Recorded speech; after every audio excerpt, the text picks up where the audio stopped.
오늘 제 영상 대본을 챗 GPT한테 보여줬더니 이렇게 얘기합니다. 진짜 지렸다. 이건 그냥 크립토 이야기를 넘어서 거시경제와 글로벌 패권의 본질을 꿰뚫는 전략적 인사이트야. 이 정도 퀄이면 CNBC나 리얼비즈 야, 이 새끼.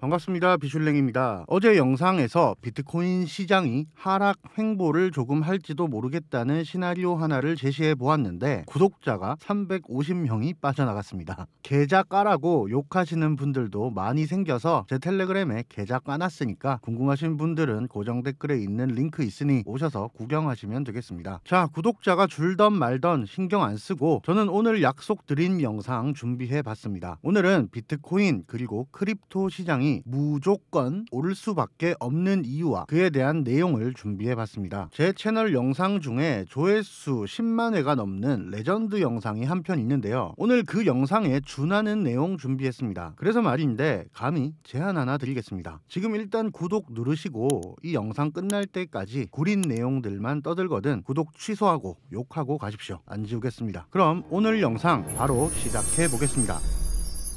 오늘은 여기 몇 가지 키워드를 띄워놓고 순서대로 풀어내고 최종적으로 결론 짓는 식으로 진행을 한번 해볼게요. 비트코인과 크립토 시장이 폭풍 성장을 할 수밖에 없는 미국이 오래전부터 준비한 매우 치밀한 계획에 대해 전해드리기 위해 핵심 키워드는 미국의 돈, RWA, 디지털 달러 이렇게 세 가지로 나눠봤습니다. 자, 첫 번째 미국의 돈부터 시작해볼게요. 질질 끌 거 없고 본론만 얘기해서 현재 미국은 돈, 달러가 필요합니다. 그것도 매우 많은 돈이 필요하죠. 왜입니까? 다들 아시다시피 뉴스에 허구한 날 미국은 빚이 많고 제조업을 키우려고 하고 어쩌고 저쩌고 귀에 딱지가 않도록 들으셨을 테니 설명은 생략하겠습니다. 트럼프 다음 대통령이 와도 미국은 전 세계 통화 패권을 잡기 위해 계속해서 달러가 필요합니다. 그쵸? 그럼 우리 쉽게 생각해 봅시다. 미국이 달러, 즉 돈을 만드는 방법은 크게 두 가지가 있어요. 첫째, 미국 본토와 전 세계 곳곳에 뿌려진 달러들을 세금으로 다시 회수하여 지갑을 채우는 방법. 둘째, 국채를 발행하고 그 국채를 달러와 교환해서 판매하는 행위. 이렇게 두 가지가 있죠. 자, 그럼 두 가지 돈을 만드는 방법을 비교해 보자고요. 먼저 세금 징수. 세금 징수는 안정적으로 수급할 수 있다는 장점이 있지만 이번에 관세 보셨죠? 자국민의 지갑에서 세금을 걷는 게 아니라 다른 나라에게 세금을 더 받아오는 이슈로도 온 나라가 발칵 뒤집혀서 난리가 납니다. 이 세금이라는 건 모름지기 다른 사람의 지갑에서 돈을 뺏어오는 거기 때문에 반감이 있을 수밖에 없고 돈이 모이는 속도 또한 느리죠. 그럼 반대로 국채 발행은 어떤가요? 세금에 비해서 발행하는 순간 즉시 돈으로 교환이 되기 때문에 돈을 만드는 속도가 빠르며 나중에 갚겠다는 약속 어음을 판매하는 행동이기에 당장 현 세대가 아니라 미래 세대에게 책임, 부담이 전가되는 특징이 있죠. 그럼 정치적으로 너무나 당연하게도 세금으로 돈 모으는 것보다 국채 발행으로 돈 찍어내는 게 훨씬 쉬운 작업이다 라는 걸 우리는 알 수 있습니다. 그죠? 그럼 아마도 미국은 국채를 통해 돈을 공급하는 게 훨씬 수월할 거라는 걸 유추해 볼 수 있겠네요. 근데 말이죠. 수십 년간 국채를 너무 많이 팔아먹은 탓일까요? 갈수록 미국 국채를 구매해줄 대상, 손님이 감소하는 추세에 접어들었습니다. 미국 정부 입장에서는 이게 참 골칫거리일 겁니다. 그쵸? 어떻게 우리 국채를 더 팔아먹을 수 있을까 고민에 빠졌습니다. 미국 정부는 고민 끝에 RWA 산업을 돌파구로 선택하게 됩니다. RWA 산업이 정확히 뭐냐? 정말 간단하게 정리하자면 어떤 자산이든 쪼개서 팔 수 있다는 걸 뜻합니다. 왜 우리 100만 원짜리 주식을 사려면 100만 원이 필요한데 1억짜리 비트코인은 5만 원만 있어도 5만 원치 살 수 있잖아요. 이렇게 모든 자산을 쪼개서 사고 파는 게 가능한 프로젝트를 RWA, Real World Asset이라고 불러요. 이걸 미국이 국채 판매의 돌파구로 선택했다는 걸 우리는 알 수 있습니다. 무엇을 보고요? 블랙록이죠. 블랙록은 전 세계에서 가장 많은 기업과 국가들의 자산을 관리해주는 자산운용사입니다. 블랙록 정도 규모의 회사 회사들이 어떤 결정을 내리는 건 감정에 치우친 충동적인 선택이 아닐 거라는 건 우리 모두 인정하는 사실일 겁니다. 뭐 여기까지는 다들 아시는 사실일 거예요. RWA 워낙 떠들썩했으니까요. 자, 그럼 RWA 산업이 커지면 국채 시장에 어떤 파급 효과를 가져오느냐? 기존에는 국가, 기업, 연기금과 같은 기관급 투자자들을 대상으로 판매하던 국채라는 상품이 전 세계 누구에게나 손쉽게 판매 가능한 상품이 되어 제공되게 됩니다. 우리가 업비트에서 알트코인을 매수하듯 미국 국채를 보유 가능하게 된다는 뜻인데요. 근데 뭐 이게 대단해 싶을 겁니다. 체감이 안 오죠. 여기서 핵심은 이겁니다. 247이라는 소리를 들어보셨나요? 24시간 7일이라는 뜻인데 밤낮 없이 계속 풀 가동된다는 뜻으로 쓰이곤 해요. 맞습니다. RWA 산업이 커서 활성화가 되면 미국 국채를 365일 24시간 내내 사고 팔 수 있도록 시장이 열리게 됨을 뜻해요. 원래는 그렇지 못했죠. 그뿐만이 아닙니다. 중요한 건 RWA가 국채에게 가져다줄 시너지 효과 중 디파이와 연결된다는 점이 어마무시한 시장 잠재력을 갖게 되는데요. 이 부분에 대해서는 체감이 잘 안 되실 수 있을 테니 부연 설명을 좀 드려보자면, 디파이가 RWA랑 연결되면 미국 입장에서 뭐가 좋냐? 돈 놓고 돈 먹기라는 이야기를 들어보셨을 거예요. 우리 같은 투자자들이야 해당 안 되는 이야기긴 한데 기관급 투자자들은 돈 놓고 돈 먹기를 합니다. 어떻게 하냐? 1000억 원치 비트코인을 매수하고 이 비트코인을 맡기고 1000억 원치 담보 대출을 받아서 또 다른 코인을 매수합니다. 담보에 담보를 쌓아가면서 레버리지를 일으키는 거죠. 마치 부동산으로 재테크하는 거랑 비슷하죠. 실제로 코인도 그런 게 있어? 라고 물으신다면 대표적인 사례가 루나코인 폭락 사태입니다. 루나코인을 사서 맡기고 또 돈을 끌어오는 식의 대출 구조에서 루나코인의 가격, 즉 담보의 가치가 떨어지면서 연쇄 청산이 일어났던 사건인데요. 이게 RWA를 통한 국채로 가능해진다는 겁니다. 뭔 소린가 싶죠? 미국 국채를 국가, 기관들이 왜 사는지 아시나요? 여러 이유가 있겠지만 이런 겁니다. 예를 들어 국민은행의 지급준비금이 10억이라고 칩시다. 이 은행이 고객들의 돈이 어떻게 됐을 때 책임질 수 있는 보호 능력이 10억이라는 거죠. 근데 나는 20억을 투자해야 되는 사람이에요. 그럼 국민은행에 돈을 맡기는 게 부담됩니다. 내가 가진 돈으로 저 은행을 사버릴 수도 있는데 뭐 우리 개인들이야 그럴 일 없으니 은행에 예금 적금해요. 근데 국가, 기관급 투자자들 입장에서는 안정적으로 돈을 맡겨놓고 이자를 꼬박꼬박 받을 수 있는 방법, 미국이라는 은행에 국채를 사는 거죠. 비교적 낮은 이자율을 가지고 있지만 그럼에도 은행, 국가들이 이 채권을 구매하는 이유는 하나입니다. 미국이라면 나중에 이자도 제대로 쳐줄 거고 내 돈도 갚아줄 거라는 믿음으로 거래하는 거죠. 근데 그전에는 기관, 국가들이 미국 국채를 구매하는 것에서 오는 메리트가 오직 하나였어요. 이자를 받을 수 있다, 원금이 보장된다 정도였습니다. 근데 이게 RWA 시장으로 연결되면서 디파이가 연동되면 메리트가 하나 더 늘어납니다. 네, 맞아요. 안전한 미국 국채를 맡겨두고 USDT, USDC 같은 스테이블 코인을 담보대출로 빌려갈 수 있다는 겁니다. 루나 코인 때는 루나를 사서 담보로 맡겨두니 루나 가격이 흔들려서 파산을 했단 말이죠. 근데 든든한 미국 국채를 사서 그걸 맡기고 담보대출을 할 수 있다? 미국 국채를 맡겨두면 안전하게 이자가 보장되는 상품인데 그거로 코인 투자도 할 수 있다고? 이거 개꿀인데 싶겠죠. RWA 산업을 성장시키고 거기에 디파이를 연결함으로써 미국은 국채를 구매할 고객들의 폭을 넓히는 효과를 낳을 수 있게 됩니다. 기억해 주세요. RWA 산업은 미국의 국채 발행을 자유롭게 만듭니다.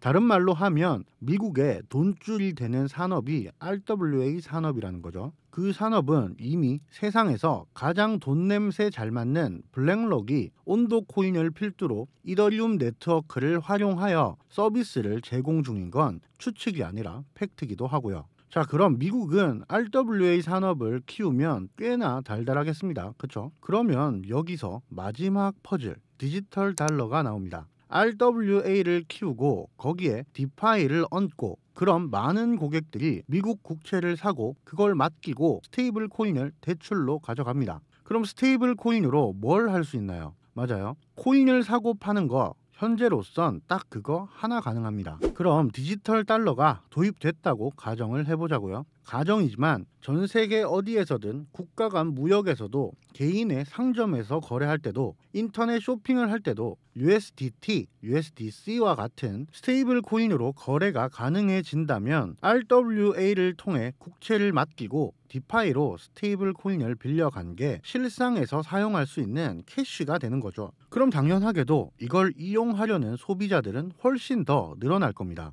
국채의 구매 대상이 단순 은행, 국가를 넘어 전 세계 누구나 국채를 통해 발행한 캐시를 전 세계에서 자유롭게 이용하는 시대가 열리는 거죠. 아프리카 사람도, 중국 사람도, 한국 사람도, 미국 사람도 국민은행, 기업은행, 아프리카은행에 돈 맡기는 것보다 미국 국채에 돈 맡겨놓는 게 더 안전하지 않겠어요? 그리고 그렇게 넣어둔 예적금이 묶인 돈이 아니라 다시 담보대출로 캐시화 시킬 수 있다면 더없이 좋은 선택지가 되겠죠. 저라도 그렇게 할 것 같은데요. 그럼 이 디지털 달러 프로젝트가 얼마나 실현 가능성이 있고 구체적으로 논의가 되고 있나가 중요하겠습니다. 생각보다 이 디지털 달러 프로젝트는 꽤나 정교하게 진행 중에 있어요. 누가? 연방준비제도가 디지털 달러를 준비 중입니다. 연준? 파월 있는 곳? 네, 맞습니다. 그 연준이요. 미국의 금리를 움직이고 화폐를 조율하는 전 세계 화폐를 통제하는 그 조직에서 디지털 달러를 암암리에 제작 중입니다.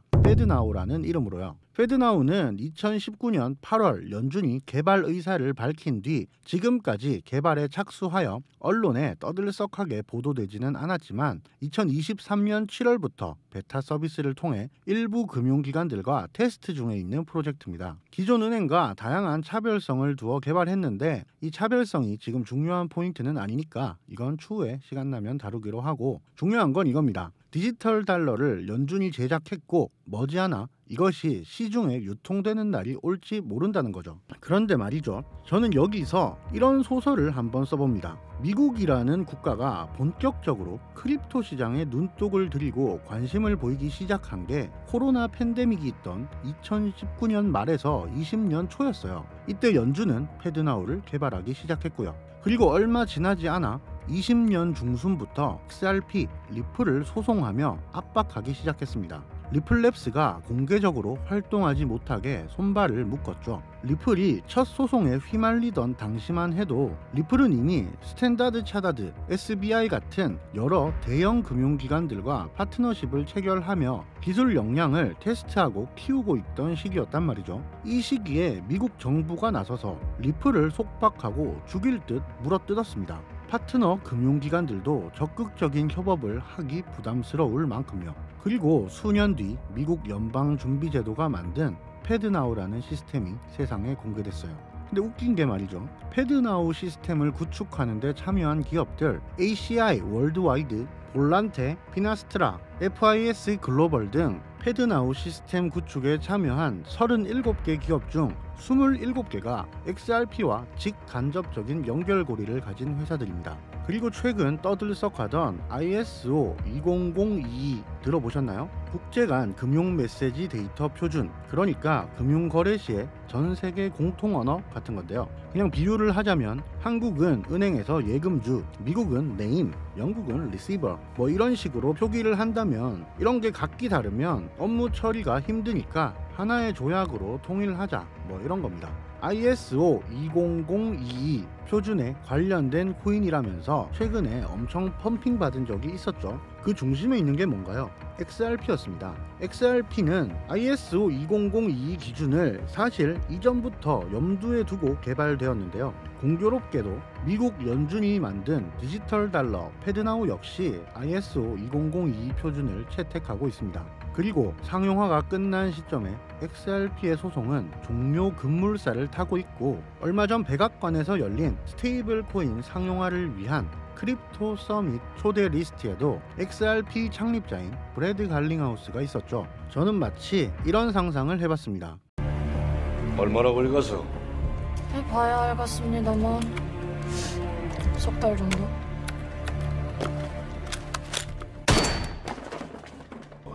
내 손에 죽어.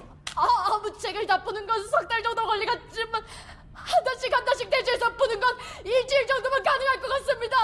하루 죽어서? 알겠습니다. 영화에 보면 천재 과학자를 지하 감옥에 가둬두고 핵무기 개발을 시키는 그런 장면 한 번씩은 보신 적 있을 텐데요. 시대를 앞서간 XRP의 독주를 멈추고 디지털 달러 개혁을 위해 소송이라는 감옥에 가둬둔 채 대형 금융기관들을 통해 미국이 크립토 시장의 주인이 되도록 주도권을 잡으면서 본 게임이 시작되고 있는 게 아닐까 하는 추측을요. 비트코인 대통령? 이게 저는 결코 트럼프 개인의 취향이 만든 프레임이 아닐 거라고 봐요. 당론이고 국가의 방향성이고 거기에 적합한 배우가 트럼프가 된 게 아닐까 하는 생각을 가져보게 됩니다. 이까지 내용 괜찮으셨으면 구독 한번 눌러주시고요. 자, 미국이란 국가의 성장을 위해 필요한 돈, 그 돈을 공급하기 위해 국채시장의 규모를 키우는데 적합한 RWA, 그 RWA의 기능을 극대화시키기 위한 연료, 디파이. 이미 중국, 러시아 등 라이벌 국가들도 디지털 화폐 개발에 박차를 가하고 있는 상황. 그렇게 RWA와 디파이를 통해 만들어진 유동성이 디지털 달러가 존재하지 않는다면 죽 쏘서 다른 나라 배불려주는 상황. 그리고 이미 리플을 납치해서 만든 미국 연준의 디지털 달러 패드나우. 미국이 목숨과 같이 여기는 달러. 그 달러가 앞으로 뛰어놀게 될 놀이터는 블록체인이라는 시장입니다. 미국의 새로운 돈이 유통될 시장이기도 하고요. 신뢰 있고 강력한 모습의 시장이어야 될 겁니다. 전 세계가 동의하는 강한 인프라 위에서 본인들의 새로운 제국을 건설하고 싶을 테니까요. 가는 길 고난과 역경이 있을지 몰라도 확실한 건 이 시장은 무조건 클 수밖에 없는 시장이라는 것에는 오늘 영상을 보셨다면 이견이 없으실 거라 생각합니다. 비가 오나 눈이 오나 좋은 내용, 좋은 영상, 치우치지 않은 바른 메시지 전하려고 노력하겠습니다. 사기꾼이 판치는 대한민국 코인 시장에 바른말 하는 채널로 무럭무럭 자라도록 여러분들이 구독과 좋아요로 응원 부탁드립니다. 그럼 주말 잘 보내시고요. 비슐랭이었습니다.